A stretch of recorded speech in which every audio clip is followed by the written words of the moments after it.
যত ছাড় দিবেন তত শান্তিতে থাকবেন, যত ছাড় দিবেন তত আপনি ভালো থাকবেন, যত সহ্য করবেন তত পাইতে থাকবেন, যত সহ্য করবেন তত পাইতে থাকবেন, যত সহ্য করবেন তত পাইতে। হীরা এমনি হয় না, অনেক পথ পার হয়ে হীরা দামি হীরা হয়।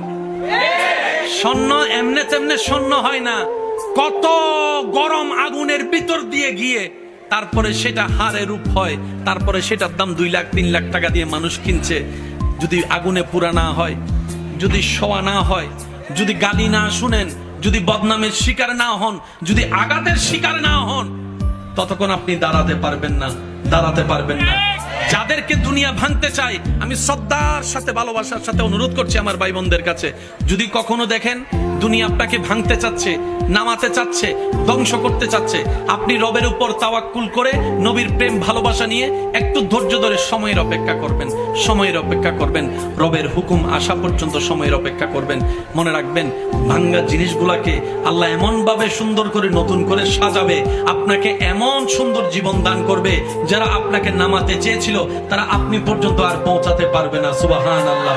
যারা আপনাকে টেনে ধরে নামাতে চেয়েছে তারা অনেক পিছনে পড়ে থাকবে, আপনি রবের রহমত নিয়ে অনেক দূরে এগিয়ে থাকবেন। মনে রাখবেন, শুধু একটু সয়ে যাবেন, একটু ধৈর্য ধরে থাকবেন, একটু সহ্য করে চুপ করে থাকবেন। যত সইবেন তত পাইবেন, যত সইবেন তত পাইবেন। কোনো আফসোস নাই, কোনো আপত্তি নাই, কোনো হা হতাশ নাই। রবকে শুধু এতটুকু বলবেন যখনই মন খারাপ হবে,